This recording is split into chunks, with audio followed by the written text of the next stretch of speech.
Okay, the block's all clean. I spent an hour or so on it this morning and cleaned up those bits I said, and as best I could. I didn't want to go too far.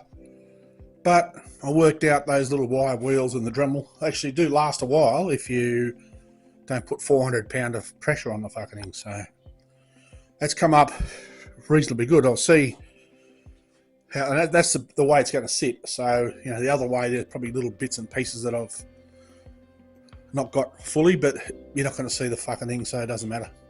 But tomorrow I may even give that a acid clean and see how it looks. I actually went around with that in there, and you can hardly see, you can't see those lips in there anymore. Well, that one you can a little bit, but that was a really, really deep one. I'll go around them again and then hit them with the hone once more after the chemical clean. You can see, hang on, let me turn the light on.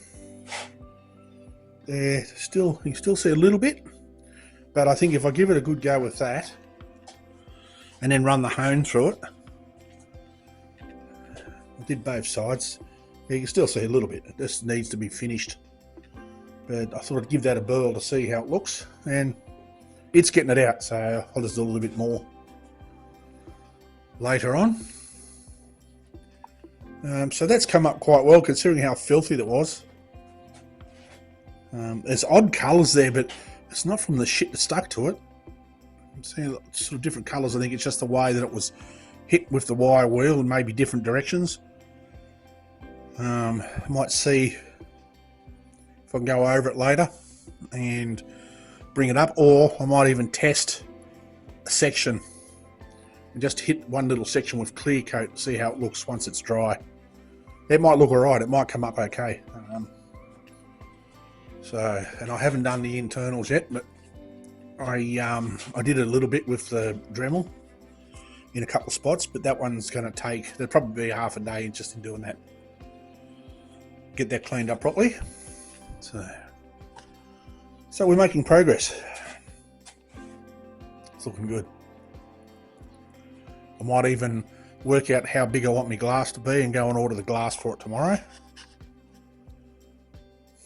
Get that on the way. That takes a week or so, but I reckon I'll have this done in a week, so if not less. So let's go and do some pistons, eh? Sort them out. Okay, now I've done one piston. Hang on, let me put this on there. I've done one piston. That's what I'm going to use. Sorry, I should explain myself. I'm going to use those for the feet. I'm going to use 3 of them on the bottom for the feet. And 4 on the bottom for the feet, and 3 on top for the glass at a triangle, so that level's easier. That's what we started with. I'm not sure what pistons they are. I thought they might have been Holden, but I don't know if you can see that. I don't know if anyone can explain that for me. But no idea. So what I'm doing is I'm machining the skirt off, as you can see. Taking a skim off there, but I can't machine the other side because with these pistons I can't hold them, I can't reverse them and hold them in the chuck. So that one I did with the wire wheel and it's come up pretty good. And then I'm going to take them outside once I've machined them all and sandblast them. So they should look alright. They look better than having just something plain sitting there to hold the glass and everything up. I've still got plenty of Leyland pistons out there, but because they've got such a deep dish in them, it'd be hard to put the pad on there to hold the glass up. So I think these will suffice. I've just got to work out how I'm going to mount them. I'm going to see if I've got some old gudgeons floating around I can poke in. I've got a bit of round bar. It's not quite that size, but if I drill and tap those, put grub screws in there, then I can just do a bit of pipe or something and weld to the pins to hold them up. I'm still going to work that bit out, but I'll do that once I'm finished. But when I'm ready to put them on, but I'll do one job at a time. So I've got one in the lathe, as you can see. So we'll get that one machined, eh?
Yeah, that's all. That's all we need.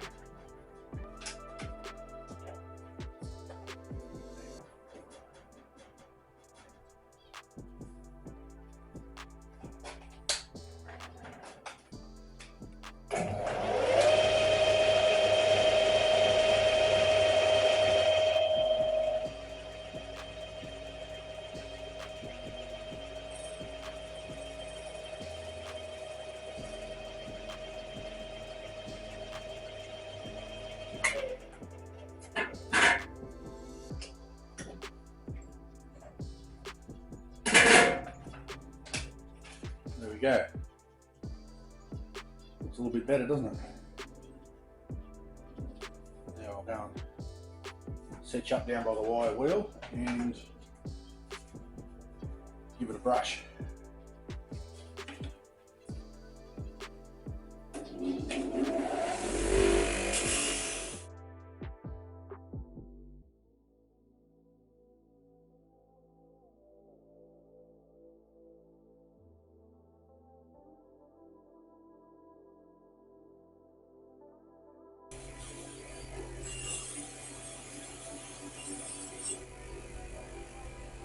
Yeah, it's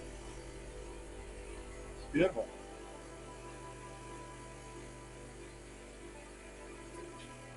I'll do the rest of them, and then we might go out and have a look at the sandblaster. Okay, we're out at my cluttered up sandblasting area. That's all my supplies. I think I've put that before.